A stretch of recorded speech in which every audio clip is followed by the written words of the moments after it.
Blessings, salam alaikum. How are you all feeling? If you all want to start coming up, and I'll ask again, how's everyone feeling? You did not have enough caffeine today. How's everyone feeling? How many of you have been here more than today? How many of you have been here 3 times this week? Okay, it's all right. I've been here like 5 or 6. You're like, I work here, so that's cheating. That's not all right. So we have an amazing conversation lined up for you today. We're in a really interesting moment as a community that some would call Muslim, or whether we say it's a society of the nation we live in, or whether we say this species in this moment of a planet. What I want to actually do is, I'm not a fan of moderators. I actually find it kind of odd and interesting the way the moderators ask question, and then they answer their own question. And then they ask them, the panelists a question, and then they start talking again. So I'm actually not going to be up here. I'm just going to introduce our different speakers, and I actually want to have them have a conversation specifically about Islam, Muslims, and what we call the divine compass, about what direction should we be looking at this moment in human history. And I only want to have that conversation for about 45 minutes, and then I actually want to turn it into a dialogue with you all. Because I'm a firm believer that I don't have any answers to anything. I have some ideas, but I don't have any answers, and I actually believe it's going to take everyone to come up with answers, and the only way to involve everyone is to actually have conversations. So this will be a little bit of a dialogue between them, and then a dialogue between all of us. So if you're used to sitting in the audience and just kind of kicking back, sorry, you're all gonna have to join us. I would like to introduce Justin, actually first on the right. Amazing former breaker b-boy who then turned into 4-time Emmy Award-winning film producer, who currently has his documentary out, The Honest Struggle, about re-entry in the south side of Chicago for the Muslim community. We have Hasnaa, who's an amazing icon in so many spaces, and the daughter of 2 spiritual titans of the Muslim community, who she starts laughing. Because when you're the daughter of 2 titans, you yourself can't help but become a titan yourself. We have Daanish, who has about 17 years at the United Nations, managing both the desk between Saudi and Iran political tensions, and now currently helping reconcile the mass graves in Iraq post-ISIL. We have Sahar, representing Vigilant Love, doing cross-collaboration community and work around how to prevent surveillance of the Muslim community in Los Angeles. We have Metha, yogi turned PhD from UASC, who also has been repeat invited guest host producer for Al Jazeera's The Stream, and continues to be on multiple spaces and streams. And with that, we're actually just going to start off with one question, and then it's all them, which is, what is beautiful about our tradition? Thank you, Mark. Thank you so much, Mark. My name is Maryam Hasan, and there are so many things that I find amazingly beautiful about this tradition, but the one that I feel most wants to be shared today is this practice of remembrance. So in my specific tradition and the Sufi lineage that I'm a part of, hi Sirat, we have this practice called zikr, which translates to divine remembrance. And it works as a spiritual technology. And what I find to be really impactful with people is, beyond ideas and concepts, is to have a direct experience within of the divine. So the practice of zikr is this idea of chanting one of the divine names or chanting from the sacred text, something over and over and over again until you somewhat enter this altered state where you are connected to something that is greater than your identity, your personality, And this experience happens within groups. And what happens within the group is that we're drumming and we're chanting, and you actually feel the heartbeat start to be pulsing through you, and you feel the invocation that is coming through you as you. And last week in my community, we chanted a word called haq. And in Arabic, that word means truth. But one of the translations that I love of that word actually is the ultimate reality. And so what that means for me is that beyond sort of just seeing things in the material world, there is also a consciousness, there is an awareness or a presence that is subtle, right? and that is the ultimate reality through which everything else is birthed, right? So we chanted this word over and over and over again until like we became one with it. So that is one of the things that I find to be most beautiful about this tradition of so many, is this practice of divine remembrance. And as an everyday practice, it's one of the first things that I do when I wake up. And it literally translates into everything else I do. It creates an energy field for me that I want to then take throughout the day and bring through any action that I take in that day, any conversation that I have, any intention that I have. I want it to first start with that remembrance of the divine. Yeah. Hasnaa, I love that, because remembrance is definitely the way that I connect. And I was thinking about the question about what is beautiful about a faith we share and practice very differently. Before I go into that, how many yogis in the room? Like clap, show of hands maybe. Clap. Okay, there's some. In yoga, I mean, there are many yoga traditions, but in yoga and Islam, you start with something. Does anybody know? Intention. You start with what is your intention, and Mark had us think about what is our intent, what is his intention, what is our intention for having this conversation. So with that, I want to acknowledge the brother that stood here and acknowledge the fact that we are on occupied, genocided land, where people were enslaved, where people were also displaced, where people were banned from coming in. And those are the ugly traditions on this land. But the beauty is that all of us and our ancestors survived that. So that's one start of how I remember. But I'm going to connect remembrance in 4 different ways. MLK, Coco, the movie that I just saw today, Gore Vidal, and a woman named Asma.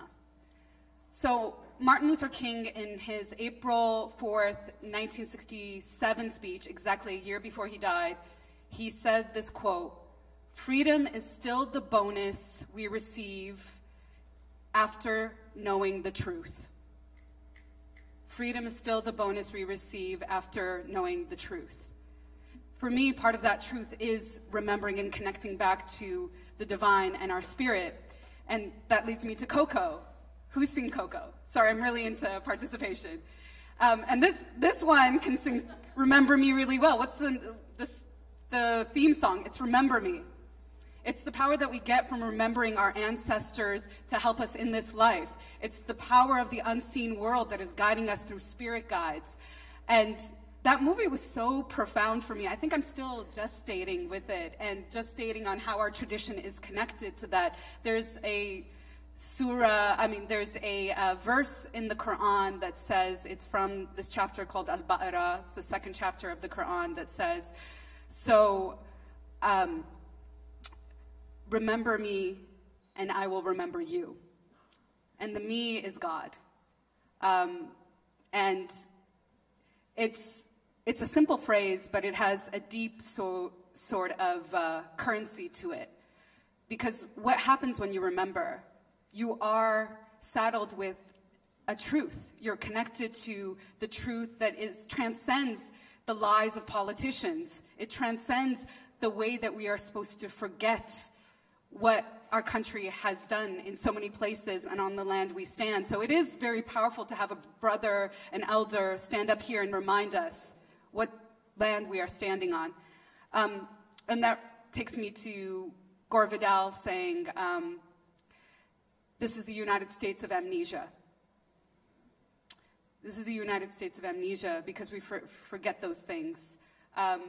And I've spoken too much, and I think I got a little political, but I'll return back to the story of Esma in a minute. I work with refugees in Greece, and I've taught them trauma-informed yoga, and I will, later on, if people are curious, tell you about the story of Esma.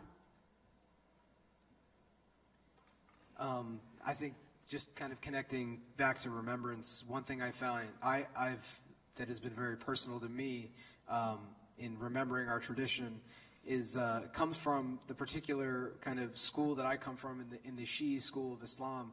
We have a tradition in which we remember the battle and the tragic martyrdom of the grandson of the Holy Prophet. And in this, there is kind of a melodic retelling of the story. There's chanting and there's crying. And part of the expression of this tradition is actually trying to force oneself to cry.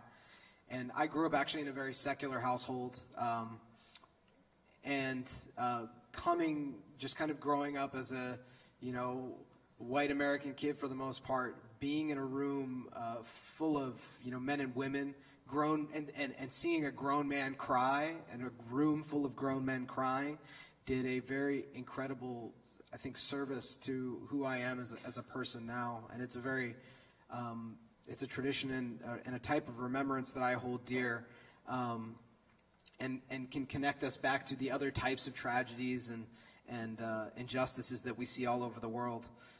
And it builds an incredible type of empathy that I feel like I wouldn't be able to achieve just without it. So that's what I find one of the most beautiful things about our tradition. As this question came up and as you were talking, one thing that kept coming up in my mind was this idea of community. I grew up in the Bay Area. I went to an Islamic school for like 8 years of my life, still coming out not knowing Arabic somehow. And for me, at the core of what was so beautiful of the religion was that it gave me a community. And even now, a lot of the work that I do focuses on this idea of community and, what we do in this world, we're accountable for in the hereafter is what we believe. And so you're not just responsible for what you've done for yourself, but what you've done for those who have experienced oppression, what you've done to stand up against oppression, in addition to the fact that we pray in community every Friday. We have communal prayers even during the month, our holy month of Ramadan, where we gather and remember God. We gather and remember the intergenerational resilience that we have. We gather and remember the Islamophobia that the first companions of the Prophet experienced and how to draw strength from those experiences. So I think that's one thing that really draws me to my faith, and one thing that I find so beautiful about the faith is that it's not just about the individual, but it's about all of us. I guess I'm the only one left. For me, what is beautiful about this tradition is that it is syncretistic, heterogeneous, and embodied. And when I say that, what I mean is that it draws on multiple sources, it draws on multiple traditions that preceded it and continues them. And it engages with different traditions once it came about. Once Islam was in this world, it engaged with different traditions in wonderful and beautiful syncretistic ways. And by virtue of daily practice, it puts an emphasis on embodiment. Now, I'll unpack that for just a minute very quickly. The Prophet of Islam, prior to receiving the first divine revelation, would spend time sitting inside a cave and meditating, just sitting. And this wasn't just any cave, it was a specific kind of cave. It was a talus cave. And in Arabic, the name of the cave was Hira, or in Arabic we say cave Hira, which is Ghar Hira. And a talus cave is formed by the falling of boulders on the side of a mountain, and by necessity it is not a stable structure. It's a structure that's a little bit tenuous.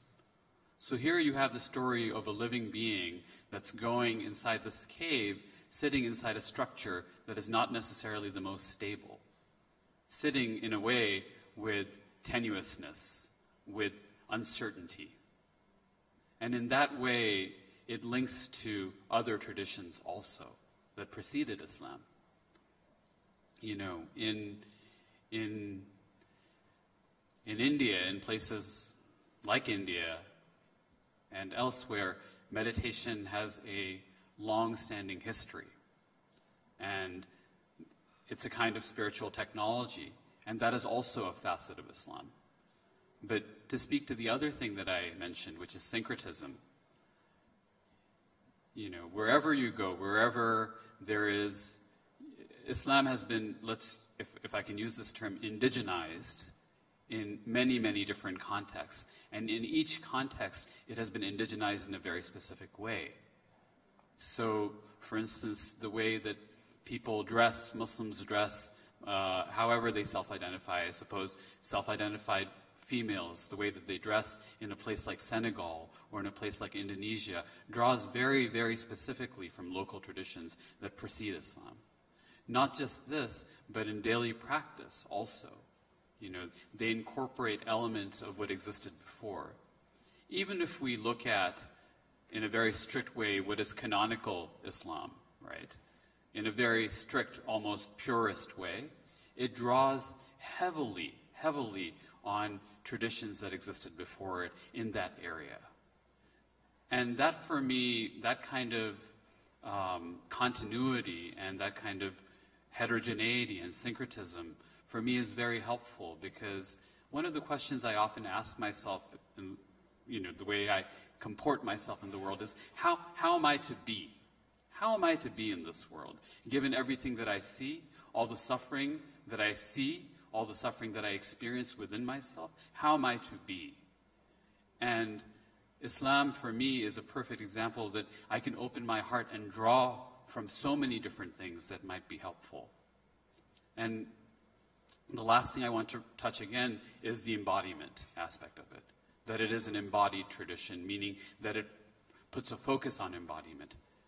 For Muslims who pray, and not all Muslims pray, but Muslims, when they pray, they engage in ablution, which is a kind of ritual washing. They wash their hands, their face, their arms up to their elbows, their hair, their ears, their feet. Immediately, that creates a kind of consciousness around the body and the place of the body in the lived experience of the human. And when they pray, I don't know if you've seen Muslims pray, perhaps you have on TV, but there is bowing involved, there's prostration involved. Again, a focus on embodiment. Because one of the things that I often find, again, in asking myself that question, how am I to be in this world, is how am I to deal with my body? How am I to deal with the fact that I live inside a body? That everything I experience is in this body?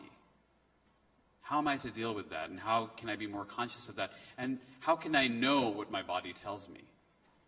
I'll say more a little later.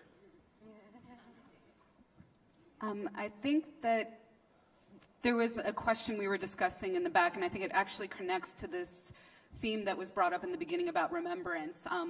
In Arabic, the word for human means the one who forgot. And this is why our faith is about remembrance. It's about losing the state of forgetfulness, to remember where you came from, to remember that you are connected to divinity, remember that you are connected, there's an interbeing to your community, to your interbeing, and to remember through these embodied practices, through chanting one or all of 99 names of God, like truth. But given that, and given the fact that we use the term human all the time to humanize people, and to as something that is valorized, what does it mean to have a tradition that tells us that, and this is what we're accused of, right? That where our connection to our true selves is in the next life and the life before. What does it mean to do work here? I love this sharing, because I work a lot with sacred sound technology, and one of the things that how we greet each other in my tradition is we say "who," right? Which is actually one of the sounds that's associated with the cosmos. It is in a way equivalent to the sound "om," right? So when you look at the word also human, it's also "who man," which is God man, right? So in saying that, right, one of the things that I also love, and I don't know if we're on to the next question or not, I can't really tell, but one of the things that I love specifically about working with sound, right, in my lineage, in my tradition, there's this idea that the whole universe is sound. Everything is vibration, everything is frequency, right? So this idea of tuning yourself, right, to whatever it is. For me, tuning myself means coming back to my truth, coming back again to my divinity, coming back to my knowingness, coming back to my remembrance before we were part of this collective amnesia, right? And this idea of using sound to tune ourselves, whether it be words, whether it be beliefs, whether it be emotions, all of these things have a frequency. The stories that we tell about who we are, the stories that we tell about the nature of life or the world or creation, they all have a frequency, and these frequencies interact with the quantum field in a way that then reinforces either the same types of experiences over and over again, or we can use words to create a new type of experience, a new narrative. So this idea of starting to understand how to use sound, how to work with frequencies on a very, very subtle level, for me, also comes through my lineage. One of my favorite teachers, Hazrat Inayat Khan, wrote a book called The Mysticism of Sound and Music. And in it, he really breaks down how this idea of purification, right? And this idea of purity. And when we often hear this idea of something being pure or purity, there can be a lot of dogma around that notion. But in this text, he talks about this idea of purity means releasing and surrendering and letting go of anything that is not true to your nature, right? And so for me, that means letting go of any conditioning of the mind that has come from culture, that has come from even my parents, that has come from what society has says about who I'm meant to be in this world, or who I'm allowed to be, or who I have permission to be, and to come back into that pure tone. If you look at all of this through sound again, it's about coming back to that very pure tone so that I can emanate and radiate and broadcast the frequency of who I am that is unique in this world, and thus be who I came here to be, as opposed to being a frequency or a tone that has a distortion because I'm playing someone else's sound, right? So this is another thing that for me that I love so much about this tradition is the real intentional breakdown on these ideas around things like, you know, in Islam we also say kun fayakun, right? Which is this idea of he says be and it is. So we understand that words are spells, that words create. So that's a fundamental practice that comes from this tradition as well.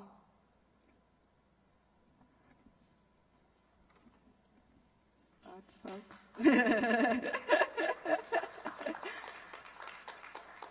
I mean, I could go on about what I love about this tradition too, but I want to make sure everybody else gets. Do you want to ask the question again? I'm like, I think we were thinking about, like, what does it mean? I mean, it's something that people accuse us of as being people who would be easily up for being martyred because we don't value this life, because we value the life after. And so what does it mean to be here and do the social justice work, or do the work that we're doing here on Earth within our tradition? That's on you, Sahar. You do the work. Sahar does so much work. So much work. I mean, that's the whole thing, right? Is that if we are accountable for our actions in the hereafter, we really have to show that we've put in the work, right? We've understood the context in which we're working in. We are not playing into the narratives of being, you know, what others want us to be. And, you know, and I think in the description for this event, there's often two dominant narratives about Muslims, right? One is that we're, you know, violent extremists, terrorists, we need to stay away from, or that we're victims that need to be saved, right? Good Muslim, bad Muslim. Good There's Muslim, somebody in the room who has a podcast called Good Muslim, Go Bad Taz. Taz, she's up in the room. But yeah, so kind of like how we really need to reject that, because that's a narrative that's being put on us that is not authentic to who I believe I am as a Muslim, right? All of our identities are so nuanced, and you cannot put me in a box, and I will reject anything you put on me that is not true to also what my faith tells me to do and how to act. But yeah, I mean, I work a lot in the field of sexual violence and domestic violence, and I also think about how the narrative of Muslim women, you know, is that Muslim women need to be saved from all brown men, right? And if you look at even the funding that's available for, you know, Muslim-oriented orgs, it's these extreme forms of gender-based violence, of honor killings and FGM, as if that's also just like a Muslim problem.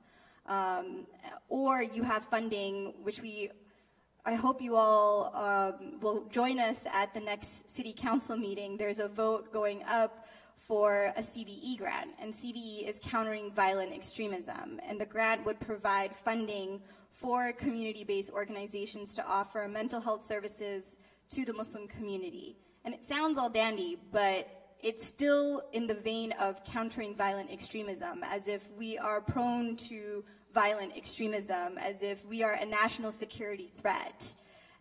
I would jump into this because the FBI itself has done its own study of its cases of domestic terrorism, and I believe something like out of 319 cases they studied from, I can't remember the date, but I think it's somewhere in the 90s to 2004, 9 people associated with Islam to some degree are on that list. Everybody else is mostly white supremacists, Christian fundamentalists, Earth Liberation Front. I'll even tell you an interesting sort of short story about this.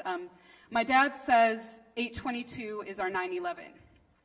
And he's talking about August 22nd, 2003, which is the date that 3 white folks threw Molotov cocktails and set my father's car dealership on fire. So here you have this Syrian-American Muslim immigrant who is the victim of terrorism by white folks in the US.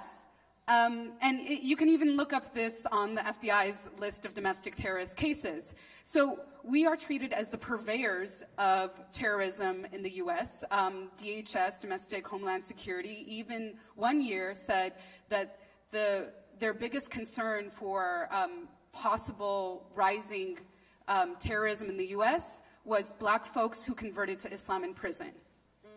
That was their number one concern. How many black folks who converted in prison have done terrorist attacks in America? Do you guys? Zero, right. So this is what the government is spending its money on?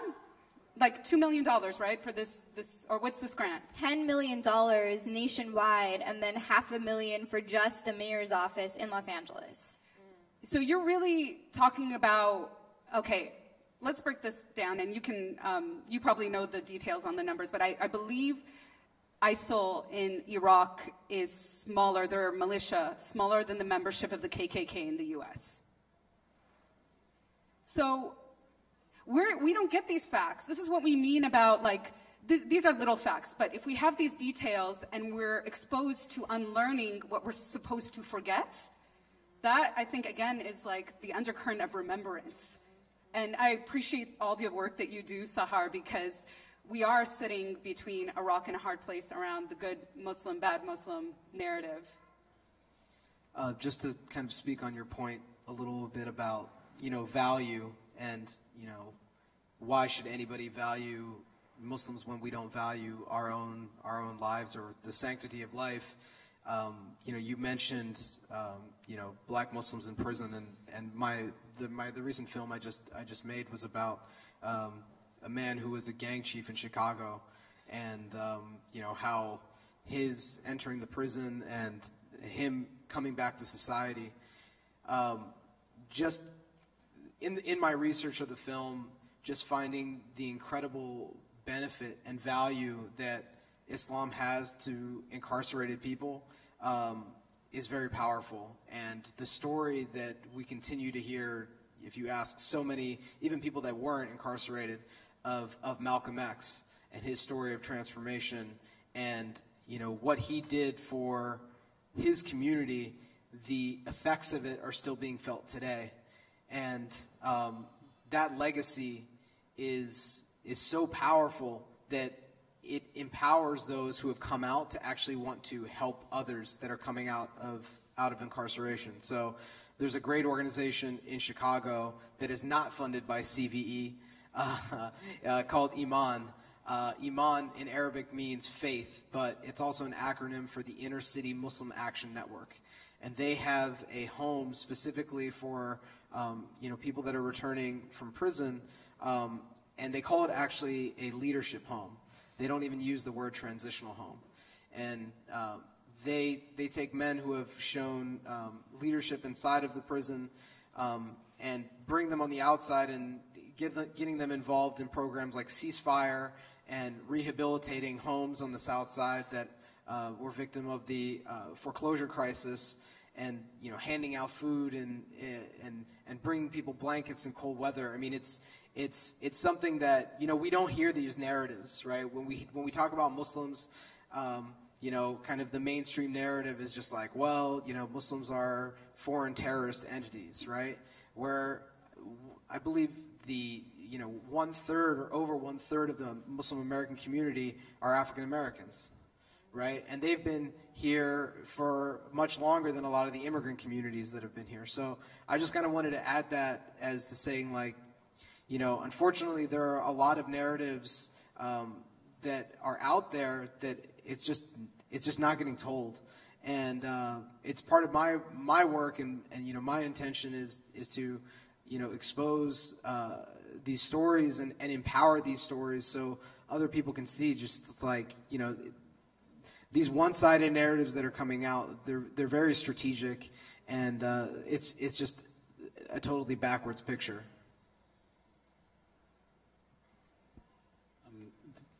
The questions that Mark, our moderator / non-moderator, asked us at the outset when we were sitting backstage were three.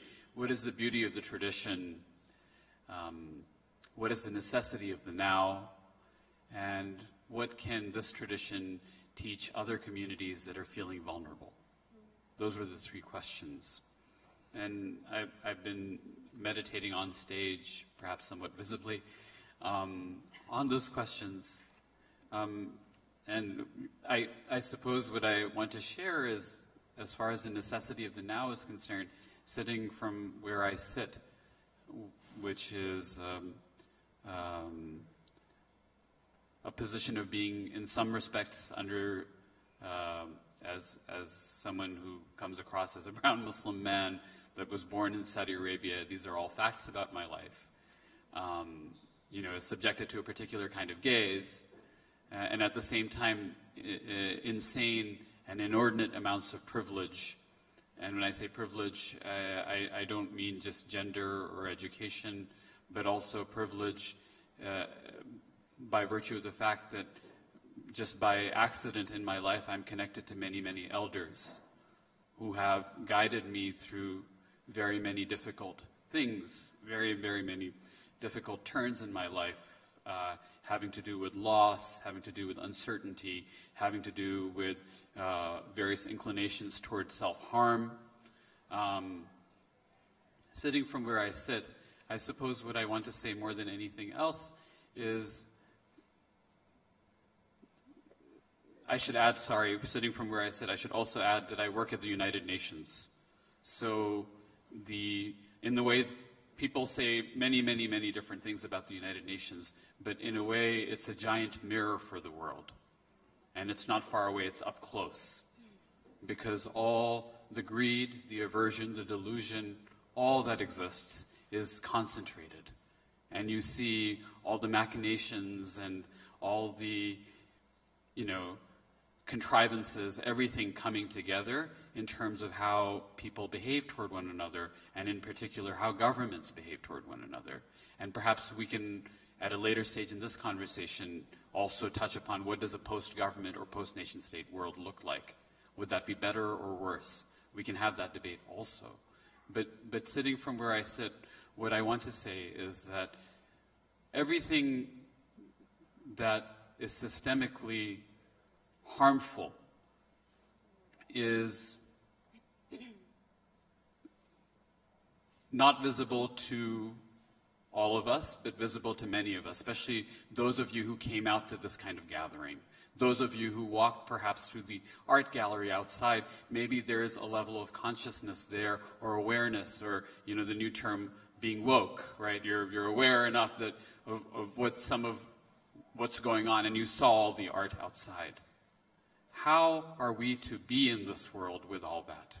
With an awareness of the suffering, with an awareness of the pain, and how are we to sustain ourselves so that we are able to meet our appointment with this moment?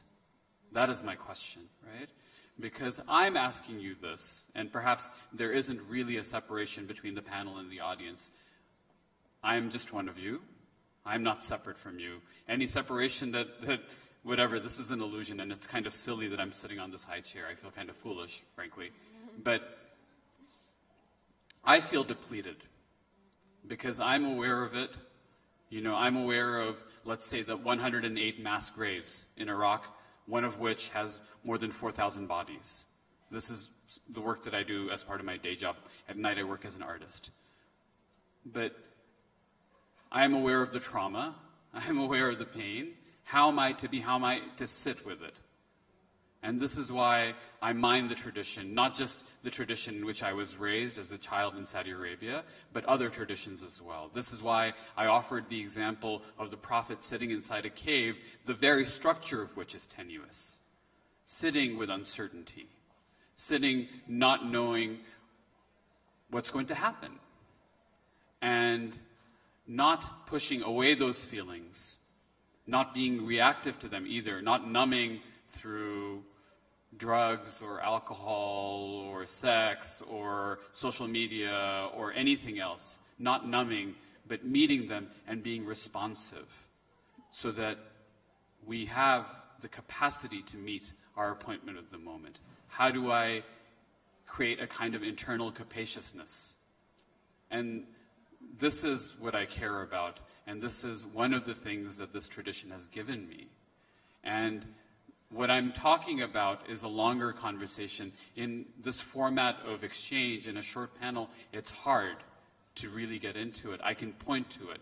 But what I hope, at the very least, is that I invite us to come together, even after this panel ends, and talk about that.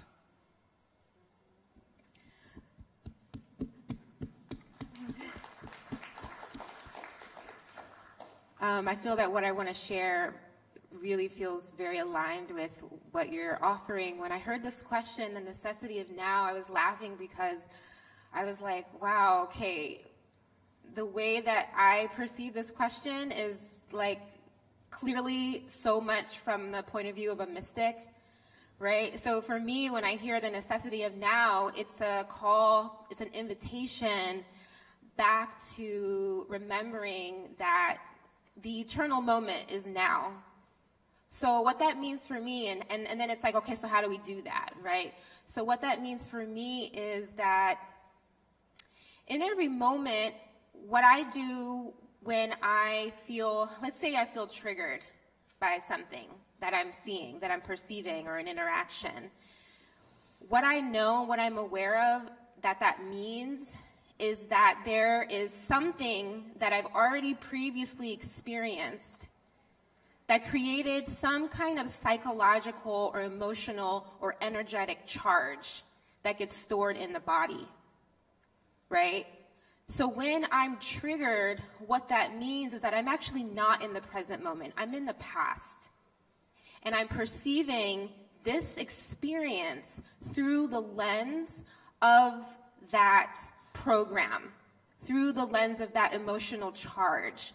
And because the emotional body is etheric in nature, it doesn't know the difference between what you perceive, you think is happening right now, and the trauma that you had in childhood. It immediately brings you back to that moment. So then your pattern is to react in the same way that you have always reacted previously, rather than actually perceiving what is happening in this moment. I'm not back in that experience. And that this moment is offering me an opportunity to actually shift into a new way of being in the world that is not a reaction, but is a response from the present moment, from everything that I know now, that I'm not that child who was in that trauma, or who was scared, or who wasn't empowered, or who didn't have a voice, that didn't have agency, right? So when I find myself in that type of moment, I know that I'm not in a place to act from my integrity. So before I try to have that conversation or speak my truth or act in the world, the very first thing that I need to do is get back centered in who I am. So that means I have to actually come into the now moment to be able to create change from a new way of being. Otherwise, all I'm doing is reinforcing more of my own trauma and the collective trauma, right? So again, for me, when I think about the idea of the now moment, we have to understand when we are actually present, when we are actually aware, and when we are reacting from our programming, from our conditioning, from our psychological and emotional dysfunction, right? And when we are in that moment, we need to take a moment and pause and breathe and actually feel into our body what's coming up. And if that means that, for me, if that means I have to cry, if that means I have to do some type of energetic clearing technique or whatever, all of that is my work, so I know that stuff, right? I work specifically with clearing emotional charges from the body. But for me, the necessity of now is starting to bring feeling how we're really feeling into the conversation before acting. Before taking action in the world, we have to feel if we're actually even present, to see, to actually, are we truly seeing what is here? Or are we projecting onto the holographic universe something that is not really the truth, and how to know the difference? Yeah.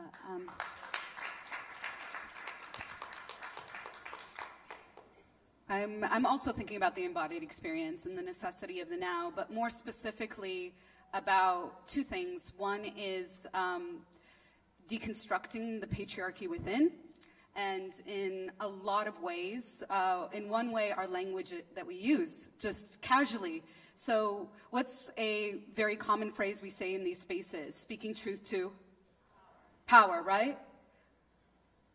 I say that's not the case, because who we are speaking truth to is in domination. It's a certain kind of power. It's a certain kind of corrupted power. And when we say things like that, we're actually displacing the power that we have within. And so things like that are really my fascination. Why do we go for calling domination power, like having exclusive currency around the term power? And also recuperating the divine feminine within my Islamic tradition and within my Arab Middle Eastern tradition. I brought books because I'm an educator. And these are, I invite you, if you're interested, to read some of these books. My Soul is a Woman. It's about the feminine in Islam. Again, thinking about the forgotten queens of Islam.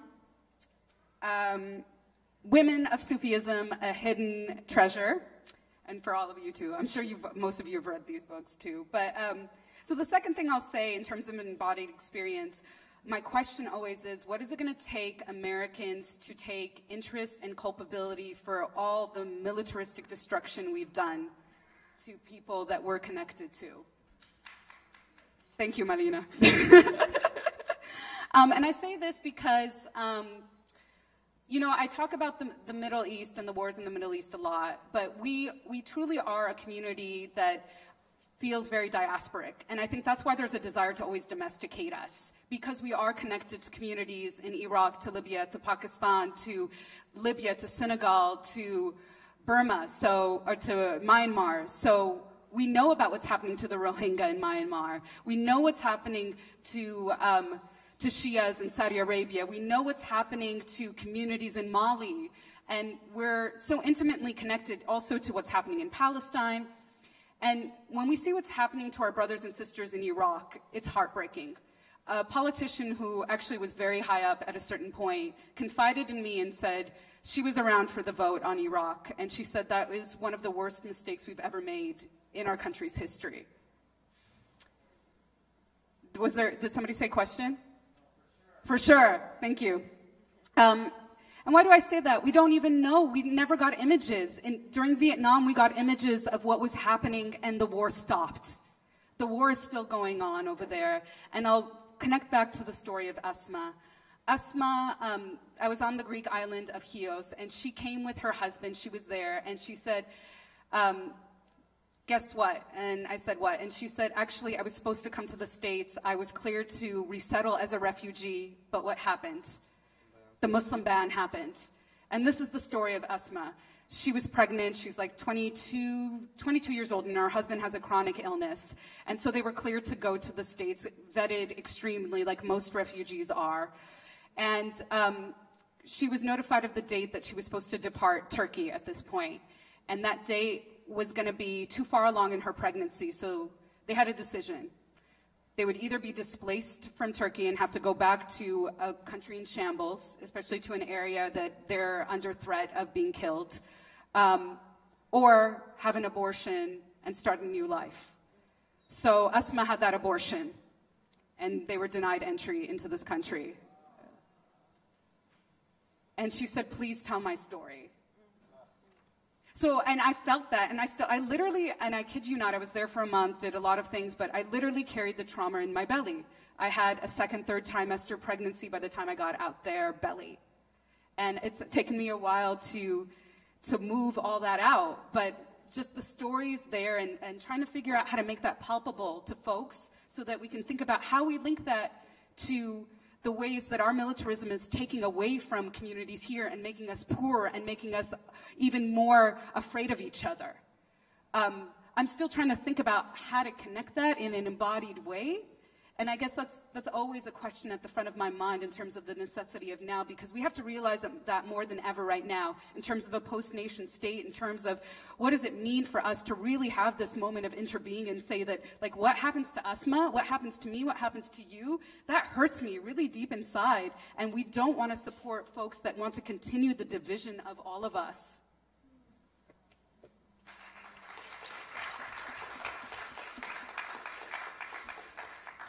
That was super powerful and super ill. Like you said, you talk about power and I just couldn't stop with thinking, but la hawla wa la quwwata illa billah, right? We have this phrase, it's from the Quran, it's also one of the dhikrs, one of the remembrance terms, is that there is no might and there's no power except that of God's. And it's something that I feel like I tell myself constantly, right? Because there's just so much trauma, there's so many wars, there's so much happening around us, and sometimes we just feel like it's on top of us. But if you remind yourself of that la hawla wa la quwwata illa billah, it just is like, it's gone. Like, that's fake. That's bullshit. That's on top, right? We have God. We have God on our side. And that gives me hope. That gives me hope.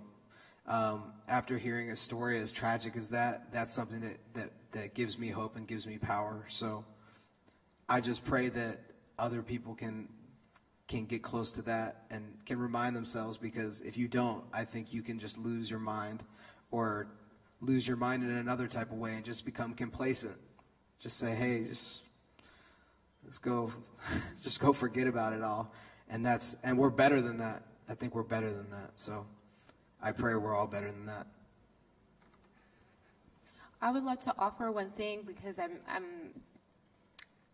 I have a modality that I teach. It's called EFT. It's called tapping. I don't know if anyone's ever heard of it. Anyone here know EFT? Okay. And I attended a conference recently from the Institute of Noetic Sciences, which is an institute that studies mind, body, and different things like meditation. They do brain scans of people in meditative states, and there's a science, component now that's coming through with all this information and all this data around, energy work and mindfulness and forgiveness and gratitude and all these kinds of things that in a way were maybe kind of lofty before, but it's really creating that body of work, right? So I attended a particular workshop that was the epigenetics of EFT. And what I found out about EFT that I didn't know, I had been teaching it for years, but in terms of the scientific data around it, what they were doing is they were teaching EFT to veterans who had just come back from the war. And through the research and what they were doing, when they presented this information to the VA, they were actually able to get it approved, to be able to be taught to veterans as a way to clear PTSD. And one of the most important things that I've found from attending that workshop was that, let's say let's say there was a new drug that they were testing, and let's say that 50 points on this particular scale meant that this drug had some pretty good benefits. 80% meant it had really great benefits. EFT would actually be 270 points on this scale. So it's actually considered a miracle technology in terms of clearing out things. If you experience a trauma, you experience some sort of emotional thing that hits you in the gut or closes your heart down or creates the potential for illness in the body, right? How do we actually clear those things, right? I talked about purification. How do we actually start to clear those things out so that we can wake up the next day reinvigorated and in our power and not just, still operating from holding that in the body? If you haven't explored EFT, I highly recommend it. It's readily available, and I find it to be one of the most easiest things that we can do in the moment to clear out, and it can support not only emotional things, but if you have that level of having held something in the body to the point where you actually have physical symptoms, where it's created some kind of physical ailment, illness, you can actually clear that pain from the body as well through this practice. So just wanted to kind of throw that out there. I try to make sure anyone that I know that's an activist has this in their tool belt, because it is something that we can all benefit from.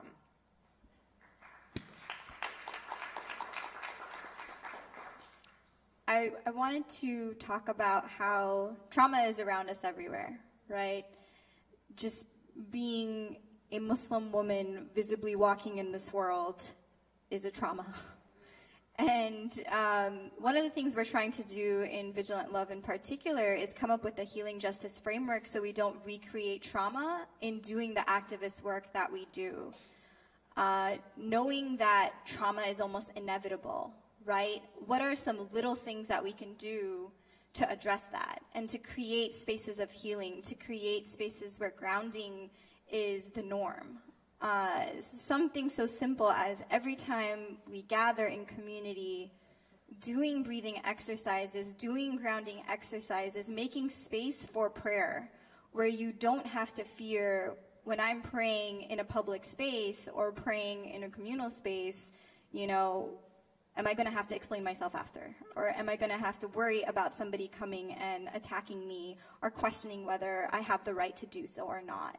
So this idea of also being unapologetic about our healing practices and reclaiming space where those healing practices can really take form and be integrated into our daily lives, I think is so important, because it'll be hard to escape the trauma, especially living in this era of heightened Islamophobia, racism, transphobia, you name it, it exists. And it's always existed, but I think under the Trump administration, it's so much more visible that you almost can't escape it. So healing and grounding and really integrating that into the way we do our work is so important. Yeah.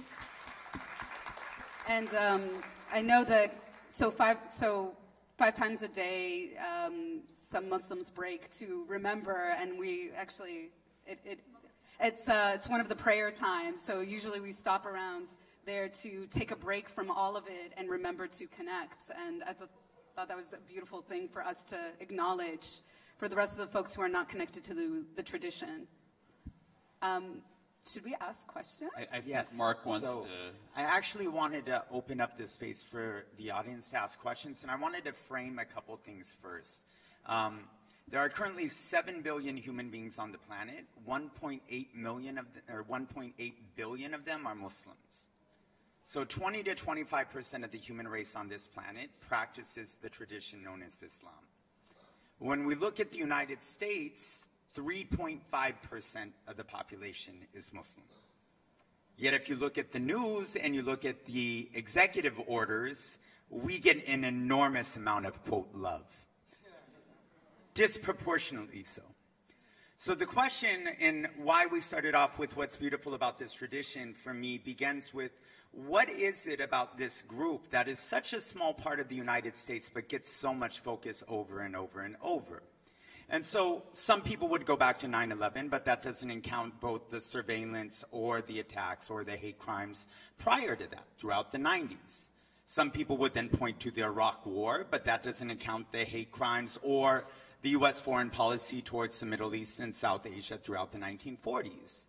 And it also doesn't account that if you look even at the transatlantic slave trade, 20% of all slaves stolen from Africa are considered Muslim. It also doesn't include the Inquisition. And so there's been a long historical relationship of both fear and invasion against this worldview known as Islam. And so I don't have an easy answer for why that is. But I think it's important to understand that there's a tradition that is not only older than the United States, it's older than the nation state itself, that has continually been a focus of bombing, invasion, incarceration, surveillance, and trying to remove.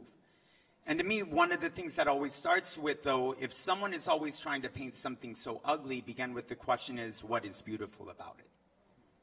And to engage with that. And so what I'd actually like to do at this point, though, as we near 4 days till the Muslim anniversary? The 27th of January is? The anniversary of the Muslim ban, the first Muslim ban. We're in current iteration number 3. Yeah, you know, they keep on like, we need to upgrade, you know. So as we near that, in a population that is the fastest growing religion in the world, that constitutes 25% of the human race, which will soon be 1/3 of the human race within the next 10 years, yet is only 3.5% of the population, yet gets so much love in terms of policy, surveillance, and executive orders.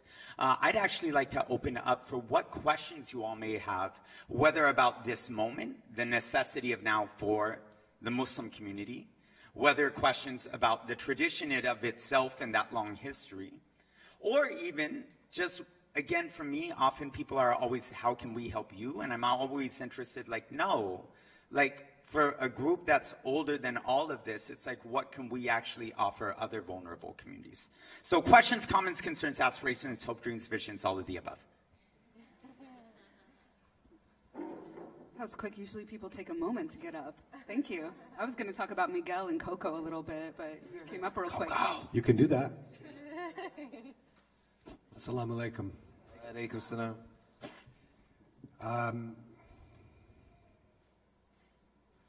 So it feels like we're all here together in the tradition of progress. So in the context of a spiritual tradition, if, just speaking recently, if Christ was reforming the tradition of Judaism, and to an extent, Muhammad was reforming a tradition of Christianity and tribalism simultaneously, to oversimplify. In that context, how and in what way does Islam teach us to make progress?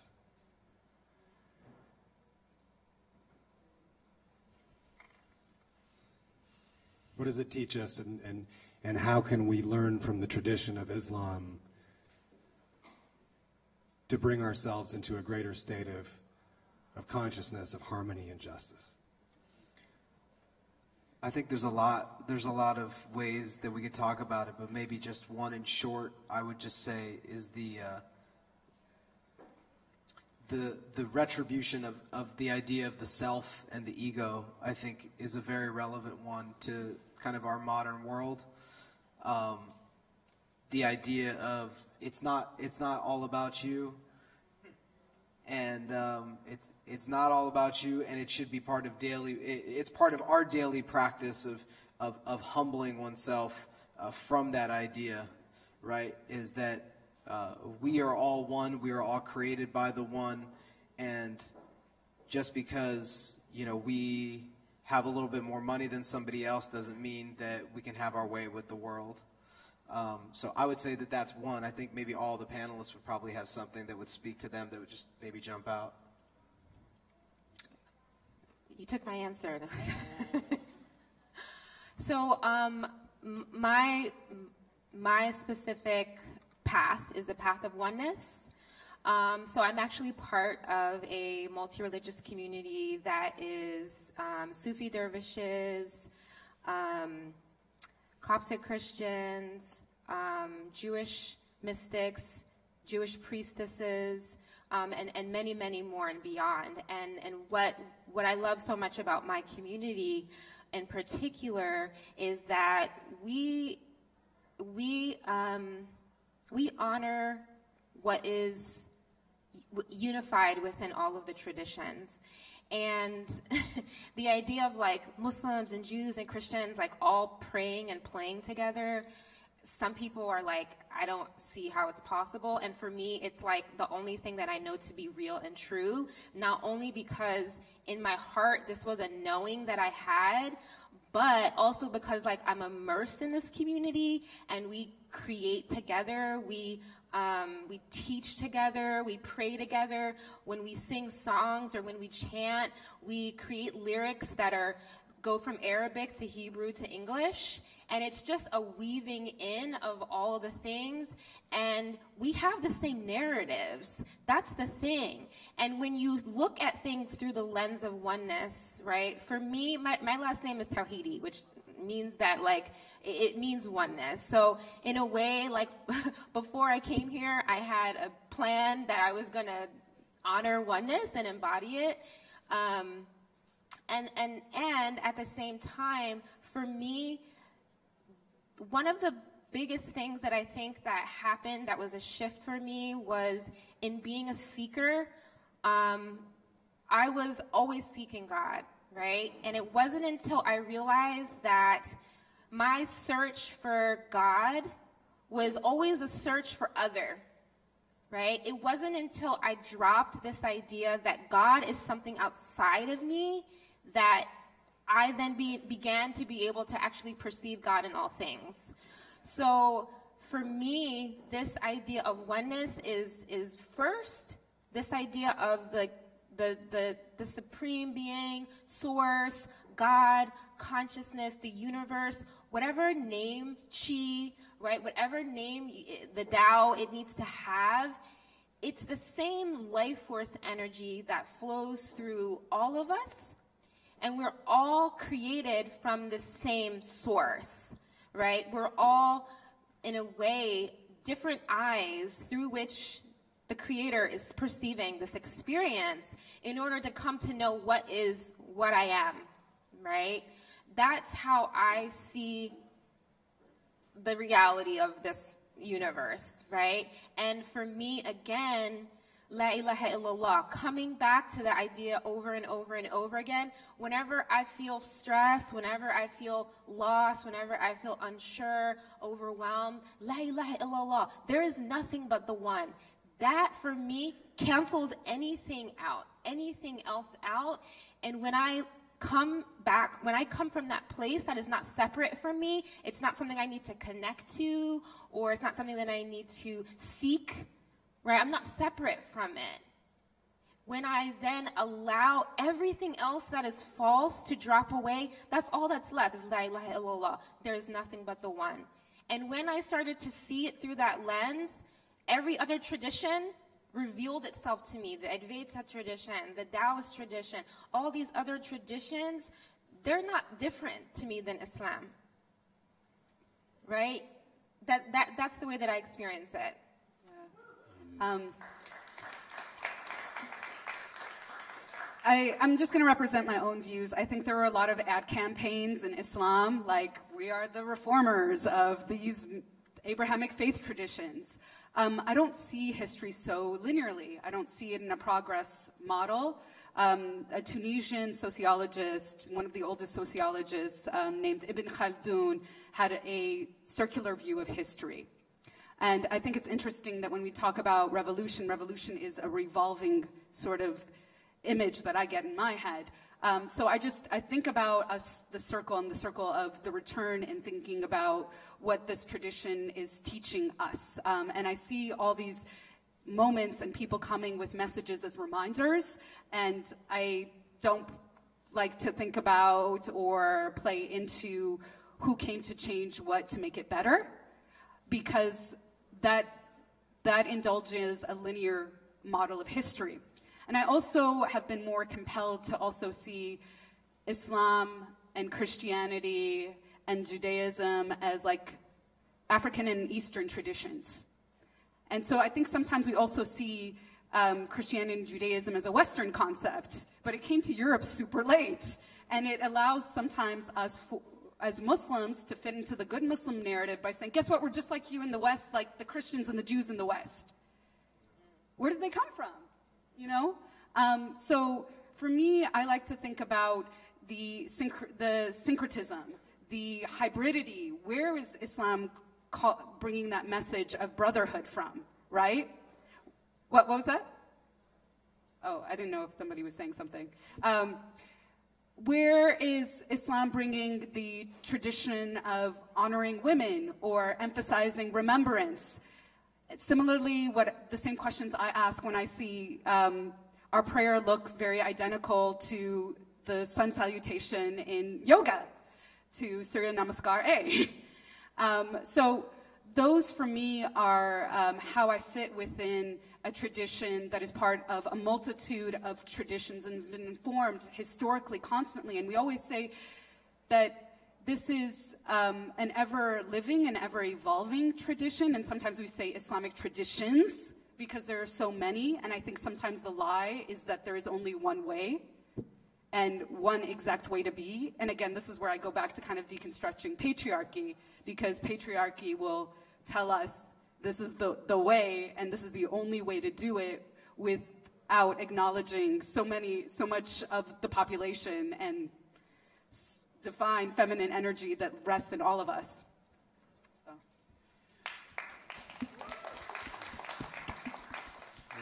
to speak to the question, I think the practice of asking myself, for many Muslims 5 times a day, for some more, what is happening? What am I doing? How am I? And more specifically, perhaps, how am I in my body? That practice is so helpful in terms of generating a sustainable relationship with energy and the capacity to meet the world. But not just this. In profound states of concentration, I have experienced a kind of non-separation where there is no me and the other, there is only one, as my dear companion was saying. And what does that translate into in terms of the actions that I take, right? So one of the things that I'm interested in as an artist, as a performance maker, is technology and the role that technology plays. Mark often reminds me, Mark and I get deep into it, and Mark often reminds me, all these technologies we're going to use terms, we always do them with air quotes because we're self-consciously mocking the fact that we're drawing from a certain lexicon, and each lexicon comes from a particular worldview. So drawing on the lexicon and worldview of Silicon Valley, right, each technology is optimized for broadcast. It's not optimized for connection. It's certainly not optimized for cutaneous skin-to-skin contact, or like a hand on your face, the intimacy of that. It's not. So, as an artist, what am I interested in? I'm interested in, opening the hood, looking at the inside, and restructuring the architecture of the technology so that it is optimized for something else. So just to give you a brief example, one of the things I do with people who are very dear to me in my life, who are my companions. They come from many different traditions, but I like to call them my spiritual companions, my artist collective, is that we hack VR technology and neuroscience techniques to give people the immersive experience of seeing and feeling themselves in the body of another person from a first-person perspective. I.e., they open their eyes and they're in a different body, and they touch their body, and indeed, it's this other body. We do that for many, many reasons. But one of the reasons we do that is because precisely informed by this lexicon of asking myself many times a day, what is happening? What am I doing? How am I in my body? I have come to this place where I have the energy to restructure this technological architecture so that I use VR, I use neuroscience, so that others can see themselves in my body, and I can see myself in their body. And I do that because there's also a kind of subject-object inversion. In documentary, when we watch documentaries, when we watch Netflix, there's the person, they're having their life and they have the drama of their life, and I'm sitting here on my couch enjoying my $12 pour-over coffee and watching them. But if I flip that, where if I open my eyes and I'm in my body, I'm in their body, there's a kind of subject-object inversion. That relationship is no longer there, because I am the subject having the experience, but I'm also the object. And that puts me in a kind of vulnerable space. And that kind of vulnerable space also opens my heart up a little more, so that I feel more connected. So in this way, I'm also interested in a kind of Islamo-futurism, to borrow from another tradition, right? Those who know Afrofuturism will be nodding or understand where I'm going with this. But I'm interested in a kind of Islamo-futurism. How can we take this kind of lexicon and worldview that we have inherited, that it precedes America, precedes nation states, precedes Tunisia, precedes all these places, and how can we have it inform what we do? How can we reshape the architecture of technology so that it is optimized for connection and touch, and not broadcast, or building walls within certain communities, or making our world smaller and smaller and smaller, where all we can do is project onto each other How can we use technology also to put mirrors in front of ourselves so that we might know ourselves better in a way that might be skillful and helpful for us? Those are my questions, and that's how Islam informs what I do in the world.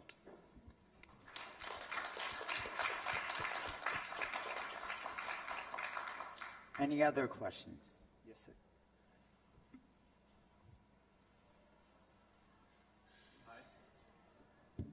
Hi, thanks for your time.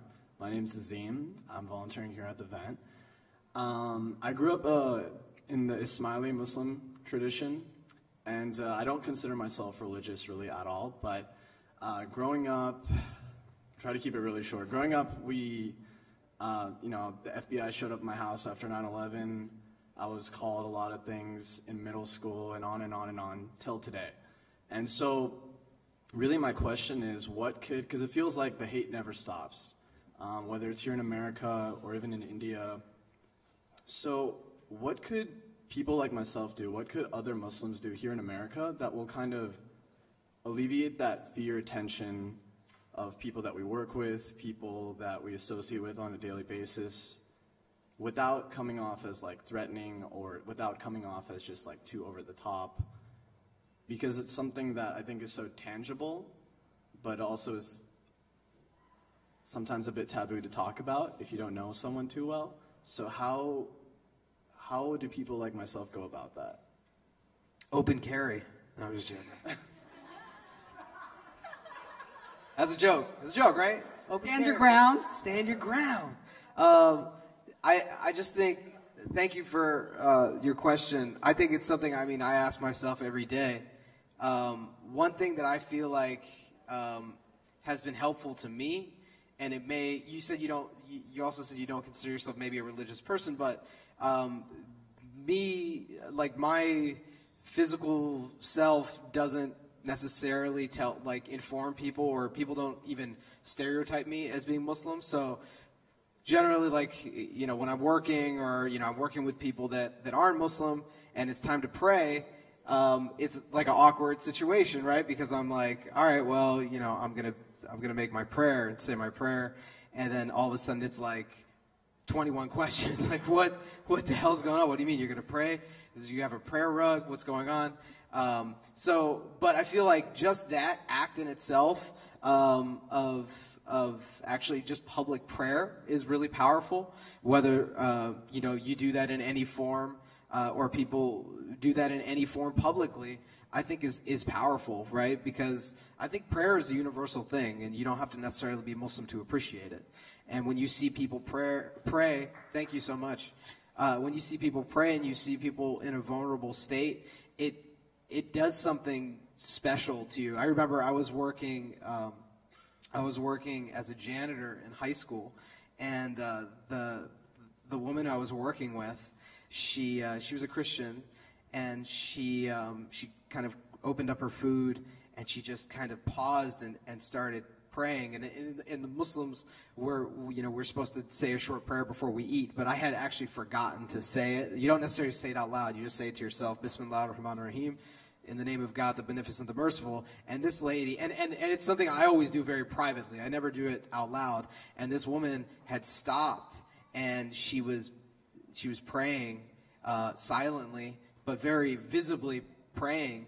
And it did something to my heart, just that really kind of connected us. I was like, oh wow, that was powerful. So I feel like that may be one small thing that you can do. Yeah, I would say, thank you, Azim, for your story. I know it's got to be really difficult being a very visibly brown, othered person. I have a brother who's 30 who's autistic, and he's brown.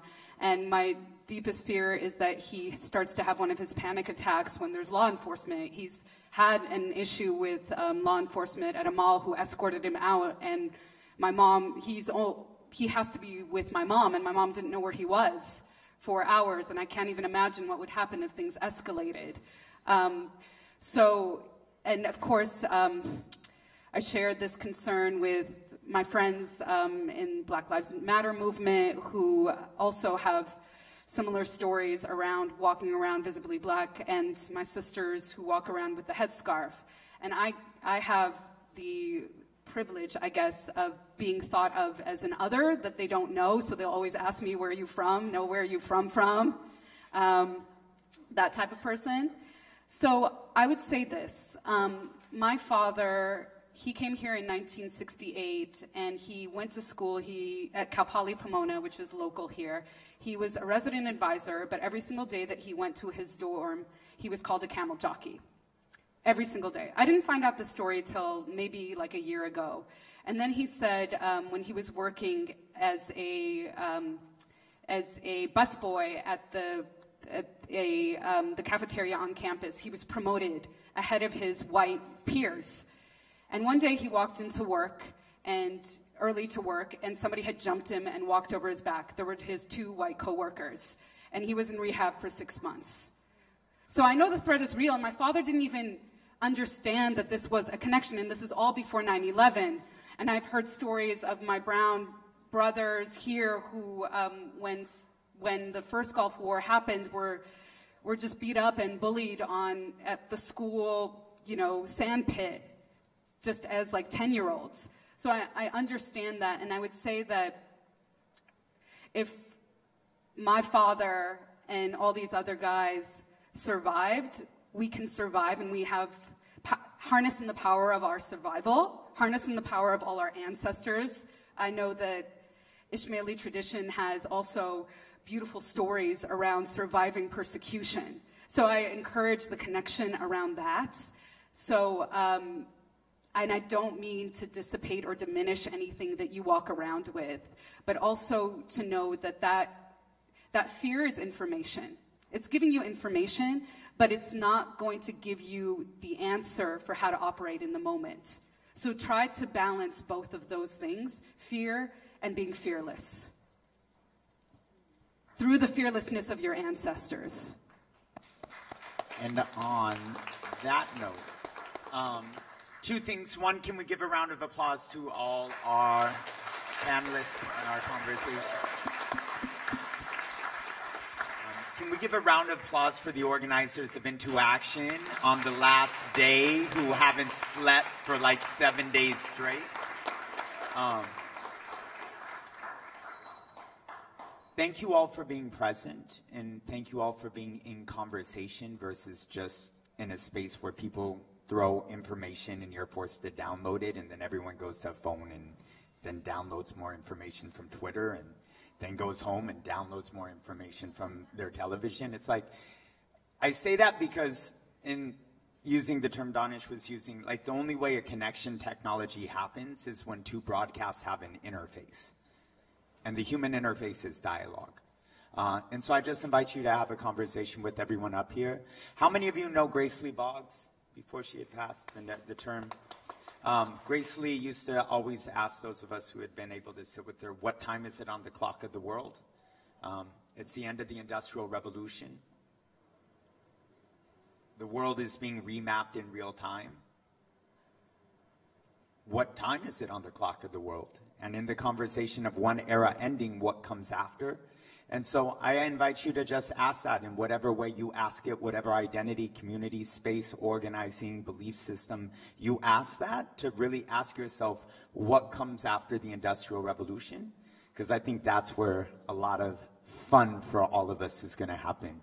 And we look forward to the conversation. Be well, be safe. Thank you, everybody. Thank you.